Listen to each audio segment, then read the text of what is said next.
Hello, this is Steve. Welcome to another video. This week, a bit of speaking and of course some grammar, but not just random speaking. I've been really thinking about how to improve people's speaking. What can I give them that's really useful to actually improve their speaking? So we're focusing on this idea, a bit like we did with the essay, of expressing typical ideas. Like in the exam, they're going to ask you questions designed to let you speak. They are not going to ask you a question that has never been asked before in the history of humanity. They're going to ask you typical questions on typical topic that everyone has got an opinion on, that anyone can answer. And it's almost like there's an expected thing for you to say. If they ask you, for example, about having children, first thing that comes to my mind, then you're pretty much expected to say, oh, it's great, it's very rewarding, you learn with your children, they're innocent, the world is incredible, but it's really hard work because you can't sleep at night. These are not original thoughts, but if you can express them clearly in English, then you're ticking the box and they're saying, oh yes, they can they can speak English on these typical topics. So we're going to have some typical topics and then some exercises to try and give my students the expressions, some ideas for how to express these typical topics. We are starting with sport and fitness. This is on a lot of B2 and C1 speaking exams. We're doing all the different parts of the speaking. This could come up in any part of the speaking exam. But what I'd like you to do is express these ideas. I'm also thinking about useful functions you can use. So the first useful function might be buying time. If you don't really know what to say about exercise and mental health, because you haven't thought about this before too much, well, that's a tough question. I guess my first thought is, and then maybe you've had a second to think, or you're asking what I think about exercise and mental health. And then you start talking. I guess it depends on who is doing exercise. Maybe for young people, and then you start talking. So try and use some of these phrases if you're not quite sure what you're going to say. But the exercise is, and no one's going to do this, but pause the video, record yourself, look in the mirror. What is this typical idea? Can you speak for 30 seconds, 40 seconds in fluent English expressing this typical idea about exercise, fitness, sport and fitness and all these topics? Pause the video and try and do it for these 8 sentences. Well done. Great speaking. In my class, obviously, I listen to my students and we do it. Here's what I'm going to do next then. I'm going to give you the ideas because like we said in the last video, ideas are difficult to have sometimes. You can go your whole life without having any. But I'm giving you the ideas in Use of English Part 1 format. So I'm giving you lots of nice expressions, but you have to think a little bit and maybe learn some of this vocabulary to help you express these ideas. So it's Use of English Part 1 and the ideas correspond to these topics. So exercise good, feel better, no diseases.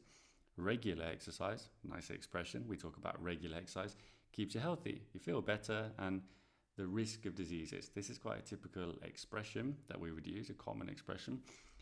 That could be on a Use of English exam, or could be something that you could say in your speaking or your writing. It's a lovely expression.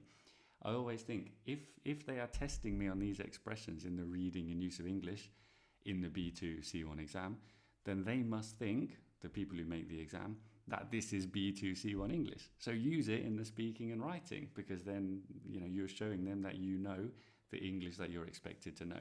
So obviously, pause the video, choose the best answer. We're going to go through the answers in a second after you've paused the video and chosen all your answers. Here they come, the answers. If you get it wrong, note down the expression. Don't just put the word, but put the answer. Why is it that answer? What is the meaning? Because I'll explain it, obviously. Number 1 is reduce. It reduces the risk. This is the expression. The others don't really fit. Number 2 is to let off stress. You can let off steam. You can let off stress, let off pressure, like all the stress disappears. I think that's the typical idea, isn't it? You boost your mental health because you're not focusing on your problems. You're focusing on something else where you can achieve something and feel better. Number 3, this was in the last video, life expectancies. This is a common expression. Number 4, widely accepted, because everyone accepts it, of course.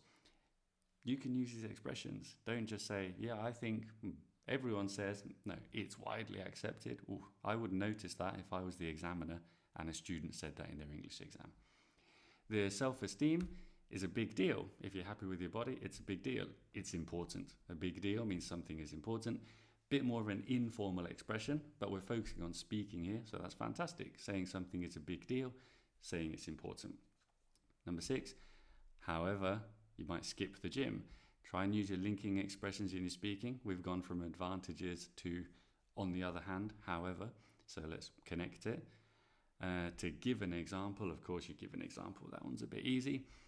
And then finally, exercise is addictive. Of course, we're all addicted to exercise, aren't we? It is addictive. That's the meaning of the word. It's just a vocab question. So there we go. Some typical ideas about sport and fitness. As I said, you should try and learn these expressions if you don't know them. They're great expressions you can use, and these are great things you can say in any part of the speaking exam if the topic comes up. Or if it's in the writing exam, if there's an essay question about sport, very, very possible.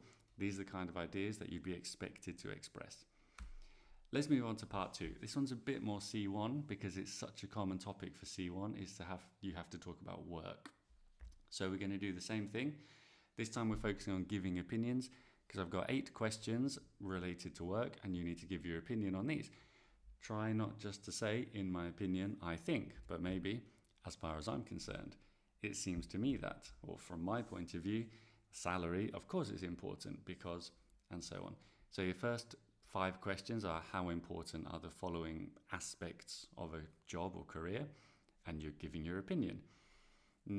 I think we understand all of these. Some of my students didn't know what remote working meant. If you're remote, you're not in the office. If it's flexible, you're not 9 to 5.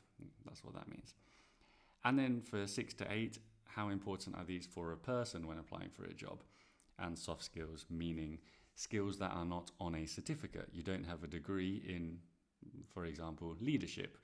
I mean, you probably can nowadays. Ooh, crazy world we live in. But leadership is not something that is normally qualified like that. You just have it or you don't. And retirement, meaning when you finish work. Do you have a good retirement package, a private pension? Can you retire early? These kind of questions. So again, pause the video and try and speak. What do you think you are expected to say on these topics? These are very typical topics that you could be asked about in your C1 speaking or writing. You should be able to express the ideas quite fluently. Well done, you've done it. Here are the typical ideas. As we can see, the first one about money. Of course, money isn't everything, but salary is important. Talking about the salary is not the most important, but you need enough to get by, to survive, and so on. So what you need to do now again is pause the video, is use of English part 2, complete the blanks with a small grammatical word, as it always goes. You've paused it, you've answered them, you've thought about your typical C1, B2, use of English part 2 questions. Number 1 is going to be, who are you supporting? Well, the clue is you. So if it's you can support yourself. Reflexive verb, isn't it? Contribute to, that's an easy one. Number 3, we're talking about 2 things. The clue is there's 2, work and personal life. So it's the balance between 2 things. That's the best answer. Number 4, here there's only one possible answer, isn't there? You get on with colleagues. Number 5, you work from home. I'm going to have to say from here because this is the expression when we talk about not commuting. Not commuting implies you are at home, but work from home is the accepted expression. Number 6, you succeed in something, you succeed in doing something or succeed in your career. Number 7, an easy one I think, such as, for example. And number 8, you look forward to retirement, I guess, so you don't have to be a slave to the patriarchy anymore. You can finally have some free time for the garden. So there's your typical expressions, your typical ideas for work. I think, again, soft skills are valued more and more. Yeah, this is true. Everyone wants to retire. They look forward to retirement. Pretty typical ideas we've got there. That's going to be the end of the first video. Well, we've got one more activity. In the next video, next week, we're going to do parts 3 and 4, the same thing. To finish this video, let's put it into practice. We have got 3 photos. I'd like you to compare 2 of the photos because this is, I'm doing the C1 format really. Compare 2 of the photos and say why people might start these hobbies and what challenges they would face to keep them up. So there's your C1. If you want to do this as B2, then choose 2 of the photos, just completely ignore one, and just answer one question, why people might start these hobbies. That's fine as well. It's a pretty similar exam.